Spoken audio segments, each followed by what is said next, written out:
La parole est à Monsieur Hervé Pellois. Merci, Monsieur le Président. Ma question s'adresse à Monsieur Gérald Darmanin, ministre de l'Action et des Comptes publics. Monsieur le ministre, la fraude fiscale est devenue le symbole d'un mal profond qui ronge petit à petit notre société. Elle porte atteinte au principe d'égalité devant les charges publiques, elle fausse la concurrence entre les acteurs économiques, elle remet en cause le consentement à l'impôt, elle accentue le sentiment de défiance de nos concitoyens. C'est pourquoi la lutte contre la fraude fiscale doit être un combat qui dépasse les clivages politiques et transcende les majorités. Parlementaires de tous bords, nous avons exprimé à de nombreuses reprises notre volonté de préciser les obligations fiscales des plateformes d'économie collaborative, d'élargir la liste française des États considérés comme non coopératifs et de renforcer la publicité des sanctions prises à l'encontre des fraudeurs. Je me réjouis donc que le gouvernement ait mesuré l'urgence de la situation en présentant la semaine dernière le projet de loi relatif à la lutte contre la fraude fiscale, douanière et sociale et en poursuivant les efforts entrepris par la France à l'échelle internationale et de l'Union européenne.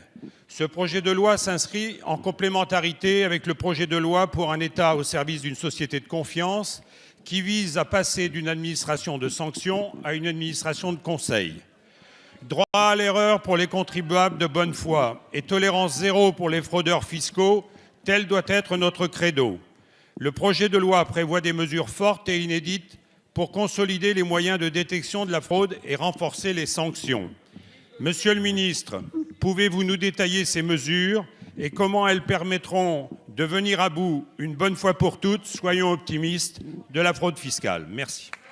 Merci, Monsieur le député. La parole est à Monsieur Gérald Darmanin, ministre de l'Action et des Comptes publics. Monsieur le Président, Mesdames et Messieurs les députés, Monsieur le député Hervé Pellois, la France a toujours été en pointe dans la lutte contre la fraude fiscale et particulièrement depuis les scandales autour de la crise financière.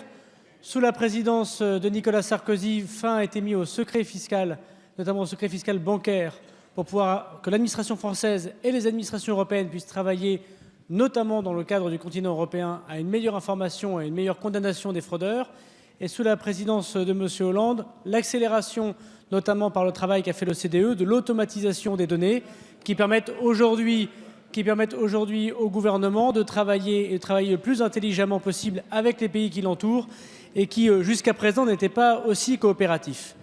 Mais vous avez raison, il faut 100 fois remettre l'ouvrage sur le métier et c'est sous l'autorité du Premier ministre que j'ai présenté en Conseil des ministres la semaine dernière le projet de loi de lutte contre la fraude fiscale qui prévoit effectivement de nombreux éléments nouveaux qui complètent déjà ce que le projet de loi de finances a mis en place, notamment à la demande du président Ferrand, un amendement qui permettait de choir des droits civiques à ceux qui étaient des fraudeurs caractérisés. Création de la police fiscale complémentaire au travail du ministère de l'Intérieur. Capacité plus forte et notamment inédite pour ce qui concerne les montages fiscaux, de pouvoir les pénaliser. Publication des sanctions administratives et judiciaires. Mise en place, vous l'avez dit, de mesures plus fortes, celles qui touchent notamment les algorithmes, celles qui touchent les sciences et les données, pour que la DGFiP puisse travailler plus scientifiquement à l'arrêt de cette fraude caractérisée. Et puis, vous l'avez dit, c'est un travail qui n'a rien de naïf. Sur la liste des pays qui sont non coopératifs, la France enrichira, grâce au travail qu'a fait le ministre de l'Économie et des Finances, des listes de l'Union européenne et travaillera encore plus fortement devant votre Assemblée, et notamment la semaine prochaine devant la Commission des Finances, à des mesures complémentaires que vous voudrez bien nous proposer. Merci, Monsieur le ministre. La parole est à Monsieur Christophe Bouillon. Merci, Monsieur le Président. Ma question s'adresse à Madame la ministre des Transports. Ce sont des questions d'usagers.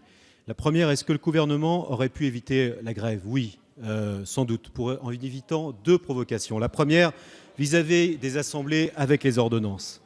L'argument de l'urgence ne tient pas. Vous maîtrisez le calendrier législatif, rien ne vous empêchait de mettre en discussion la réforme ferroviaire dès le mois de janvier. Le Sénat, avec la proposition de loi Maurey, vient d'apporter la démonstration qu'un débat parlementaire était possible. La deuxième provocation, vis-à-vis des cheminots eux-mêmes, avec la question du statut. Vous le savez, le 4e paquet ferroviaire ne demande pas la fin du statut. Cela relève de la législation nationale. On peut parfaitement réussir l'ouverture à la concurrence en maintenant le statut. Vous préférez vous attaquer à un totem plutôt qu'au vrai problème. La deuxième question que se posent les usagers, est-ce que les trains vont arriver à l'heure avec votre réforme? J'en doute si on ne s'attaque pas au vrai sujet. Il y a d'abord la question de la dette qui pèse